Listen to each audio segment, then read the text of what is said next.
এর আগে কোনো প্রার্থী চ্যালেঞ্জ দিবে না। এখানে নির্বাচন উৎসব মুখর হবে না, কারণ কোন সংসদেই এমপি সাহেব 3 লাখ ভোট পেয়ে এমপি না হতে পারে, একজন 2000 ভোট পেয়ে হইতে পারে। তাই ছোট দলগুলো কেন চায়?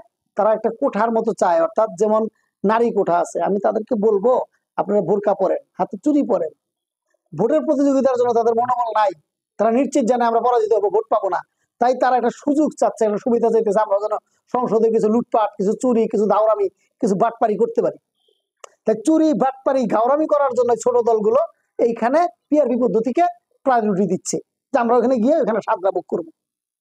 জনগণকে সেবা করতে আসলে জনগণের চ্যালেঞ্জ নিয়ে আসতে হবে, জনগণের ভোট নিয়ে আসতে হবে, জনগণের কথা শুনতে হবে, জনগণকে প্রায়োরিটি দিতে হবে।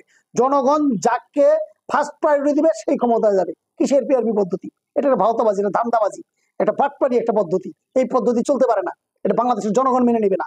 কারণ আমি ভোট দিয়েছি, আমার অঞ্চলে পাস করেছেন আপনি, ভোটে এমপি হবে লাবু সাহেব, এটা কখনো জনগণ মানবে না।